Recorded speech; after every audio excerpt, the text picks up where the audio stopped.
I will say this as devil's advocate on Baylor. Listen, they scored. It's a little bit like Oregon. They score 60-plus points, but when they've played teams that punch them in the mouth, last year they played Michigan State in a bowl game and got held scoreless in the fourth quarter and blew a 3-touchdown lead. Some of that stuff with Baylor and Oregon, when I see these finesse spread it out, score 60 a game, I have now become sort of a cynic with some of those teams because I don't think they can do that, and I've seen them not be able to do it against real defensive teams. Do you think Baylor at 7-0 at number 6 got slighted?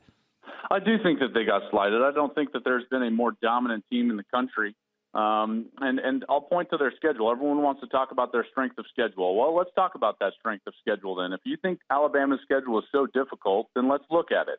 Both teams, Baylor and Alabama, call and play 9 Power 5 conference teams. It just so happens that Baylor's 9 all come in their league schedule because they actually play everybody within their conference. Each of them have 2 teams from the group of 5, and each of them have an FCS opponent. Alabama's FCS opponent happens to be in November. So when you look at it from that perspective, Alabama plays 8 conference games plus Wisconsin, then Middle Tennessee, Louisiana Monroe, and Charleston Southern. Meanwhile, Baylor plays 9 conference games. They play SMU, Rice, and Lamar. It's much more even when you look at it that way. Plus, look at it even deeper.